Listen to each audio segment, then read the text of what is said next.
한 주로가 아닌 거지. 나 계속 꿈꿀게. Hai guys, gimana nih kabar kalian? Semoga selalu dalam keadaan sehat walafiat ya. Hari ini Mimin bakalan ngelanjutin alur cerita film Moon in the Day episode 7. Di awal kisah, Juno ngasih tahu Yonghwa kalau dulu Yonghwa adalah istrinya dia. Tapi saat itu Yonghwa nggak percaya. Untuk membuktikan kalau Juno bukan manusia, Juno bahkan nyeritain tentang masa kecilnya Yonghwa. Juno nyeritain soal peristiwa-peristiwa Yonghwa di masa lalu yang cuma diketahui sama Yonghwa sendiri. Tapi dengar pernyataan Juno, Yonghwa malah salah paham dan bilang kalau Juno itu penguntit. Pulang-pulang, Juno disambut sama kakaknya. Mino benar-benar ngerasa kalau akhir-akhir ini Juno benar-benar berubah. Juno seolah-olah terobsesi sama Yonghwa. Mino bahkan nyuruh Juno untuk menjauh dari Yonghwa. Karena itu Juno benar-benar kesel dan dia mulai menghidup dan matikan lampunya. Juno kemudian memohon sama kakaknya itu supaya tetap membiarkan Yonghwa berada di sisinya dia. Setelah nabrak Taeju, pengacaranya Mino kemudian ngebawa Taeju untuk pergi ke danau sama Pak Seok dan membuang jasadnya Taeju. Itu semua dia lakukan karena dia berpikir dia nggak punya pilihan lain. Saat hari ulang tahun Yonghwa semakin dekat, maka luka yang ada di lehernya Juno akan semakin menghitam. Pagi-pagi, Juno mengutus manajernya untuk ngejemput Yonghwa. Awalnya Yonghwa nolak, tapi manajernya kemudian nyampein pesennya Juno bahwa Yonghwa nggak akan pernah bisa menghindar dari persoalan ini. Yonghwa pun akhirnya ngikutin manajernya Juno. Saat di mobil, Yonghwa nanyain apa maksudnya manajernya Juno saat dia bilang kalau Juno suka sama orang lain. Gara-gara pertanyaan itu, Yonghwa jadi tahu kalau manajernya Juno ini ternyata udah tahu kalau Juno itu adalah Doha. Juno dan juga Yonghwa akhirnya bertemu. Juno ngasih tahu kalau mimpi Yonghwa itu adalah kenyataan. Itu adalah kehidupan Yonghwa 1500 tahun yang lalu. Tapi Yonghwa benar-benar kesel karena merasa terganggu dengan mimpi-mimpinya itu. Juno minta Yonghwa untuk menyelesaikan mimpi-mimpinya. Karena Juno ingin tahu apa penyebab kematian Doha dulu. Karena hanya dengan cara itu Juno bisa pergi dengan tenang. Tapi Yonghwa benar-benar gak peduli semua itu. Yonghwa bahkan gak mau tahu lagi tentang urusan mimpi itu. Yonghwa nyuruh Juno untuk gak gangguin dia lagi dan pergi. Dulu saat Doha membawa kabur Rita di hutan, mereka kemudian diserang sama para prajuritnya Tuan So. Saat itu prajurit-prajurit itu cuma mau nangkep Rita aja. Tapi Doha gak diem aja. Doha ngelawan para prajurit itu dan bahkan membunuh mereka. Doha bahkan rela terkena anak panah demi untuk melindungi Rita. Bangun-bangun, Doha langsung nanyain keberadaan Rita ke ayahnya. Ayahnya bohong dengan bilang kalau dia udah membunuh Rita. Doha benar-benar marah. Doha bilang selama ini dia menjalani hidupnya dengan membunuh orang. Itu semua karena dia hidup sebagai anaknya Tuan So. Tapi kalau Rita mati, gak ada gunanya lagi dia hidup.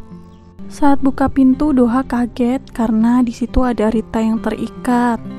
Tuan So juga menghadirkan pelayannya Rita sebagai saksi bahwa Rita adalah anak seorang pengkhianat. Tuan So kemudian nyuruh Doha untuk membunuh Rita.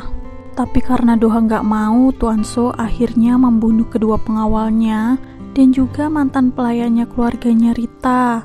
Karena mereka dianggap sebagai saksi. Tuan So nyuruh Doha untuk menikahi Rita aja. Daripada Doha menikahi gadis lain yang berpangkat dan akan membuat Doha semakin tinggi jabatannya, lebih baik Doha menikahi Rita aja yang bukan siapa-siapa. Tuan So bahkan udah memilih hari pernikahan mereka. Dan setelah kejadian itu, Rita benar-benar murung. Doha nyuruh dia untuk makan sesuatu karena dia nggak mau makan sama sekali. Tapi Rita bertanya-tanya kenapa Doha mau menyelamatkan Rita. Doha melakukan itu karena sekarang ini Doha berpikir kalau satu-satunya alasan Doha untuk tetap hidup adalah Rita. Dia pengen menunggu Rita untuk membalas dendam dan membunuhnya. Dan kisah masa lalu itu adalah mimpinya Yonghwa. Pengacaranya Mino akhirnya mempertemukan Pak Seok dengan Mino. Awalnya Mino mau marah karena mengira Pak Seok itu melakukan penghasutan pembunuhan terhadap Juno. Tapi Pak Seok bicara seolah tahu isi hatinya Mino. Dia ngasih tahu Mino kalau Juno ini bukanlah Juno yang asli. Pak Seok nyuruh Mino untuk ngasih pertanyaan ke Juno tentang rahasia mereka berdua yang hanya diketahui oleh mereka berdua. Kalau Juno gak bisa jawab pertanyaannya Mino, berarti Juno itu bukan Juno yang asli. Setelah Pak Seok keluar dari rumahnya Mino, pengacaranya Mino benar-benar takut kalau Pak Seok ini membunuh Mino. Tapi Pak Seok bilang jangan khawatir karena dia gak akan membunuh Juno ataupun Mino. Nampaknya Pak Seok punya rencana lain. Padahal luka panah yang dialami Doha belum sembuh, tapi dia udah disuruh berperang sama ayahnya. Doha pun menuruti perintah ayahnya meskipun dia dalam kondisi yang gak sehat. Para pelayan di sana juga pada ngegosip karena mereka berpikir Doha itu bakalan nikah sama seorang pelayan. Apalagi dia hampir mati gara-gara menyelamatkan Rita. Tapi Rita bilang dia janji kalau Doha akan pulang dengan selamat. Rita kemudian masuk ke kamarnya Doha. Dia ngelihat baju Doha yang ada bekas lukanya. Dia jadi sedih karena teringat dengan pengorbanan Doha. Pulang-pulang Doha ngelihat Rita yang lagi ketiduran di kamarnya dia. Doha ngebangunin Rita saat itu. Tapi saat Rita ngecek kondisi Doha, tampaknya Doha demam. Tapi Doha gak mau Rita pura-pura peduli sama dia dan ngusir Rita gitu aja. Saat Rita udah keluar, Doha pun pingsan. Tapi bilang Doha kelelahan padahal lukanya belum sembuh. Makanya kemungkinan Doha gak bisa bangun lagi. Padahal menurut Tuan So masih banyak yang harus dilakukan sama Doha sebagai anaknya dia. Tuan So nyuruh Rita untuk terus ngejagain Doha dan merawat Doha. Karena kalau sampai Doha meninggal, Tuan So juga akan membunuh Rita. Saat ngerawat Doha, Rita ngeliat sebuah pisau. Rita pengen banget membunuh Doha. Apalagi ngeliat Doha yang cuma disuruh-suruh aja sama ayahnya. Rita berniat untuk membunuh Doha saat itu juga. Tapi saat itu Rita benar-benar gak mampu membunuhnya. Rita justru malah nangis sesegukan di sana dan pergi. Bangun-bangun, Doha ngeliat ada pisau yang terbuka di atas kasurnya dia. Gak lama kemudian pelayannya dia dateng. Doha nanyain apa selama ini pelayannya itu yang rawat dia. Tapi pelayannya itu bilang kalau selama ini yang rawat Doha adalah Rita.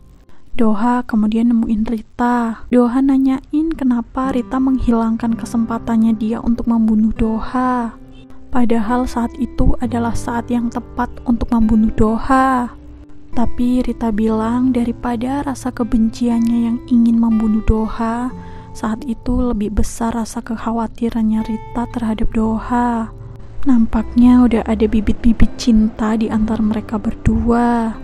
Dan kisah itu hadir lagi dalam mimpinya Yonghwa. Bangun-bangun Yonghwa langsung nangis. Dia jadi merasa bersalah sama Juno karena kemarin dia sempat marah-marah sama Juno. Yonghwa kemudian datang ke rumahnya Mino karena dia diundang makan tempatnya Mino. Yonghwa ngajakin Mino untuk ngobrol berdua. Niatnya sih dia mau ngasih tahu kalau Juno itu adalah Doha.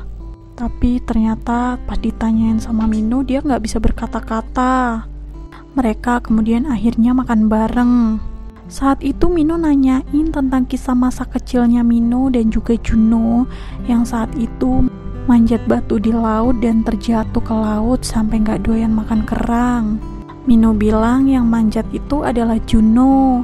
Karena Juno gak tahu, dia cuma ngeiyain aja. Setelah memastikan itu, mereka berdua kemudian keluar. Sementara sekarang ini Mino udah tahu kalau Juno itu adalah arwah, sesuai sama omongannya Pak Seok. Karena sebenarnya yang manjat batu itu adalah Minho, bukan Juno. Yonghwa benar-benar minta maaf sama Juno karena saat itu dia udah kasar sama Juno. Yonghwa juga ngasih tahu kalau dia mimpiin kisah mereka lagi.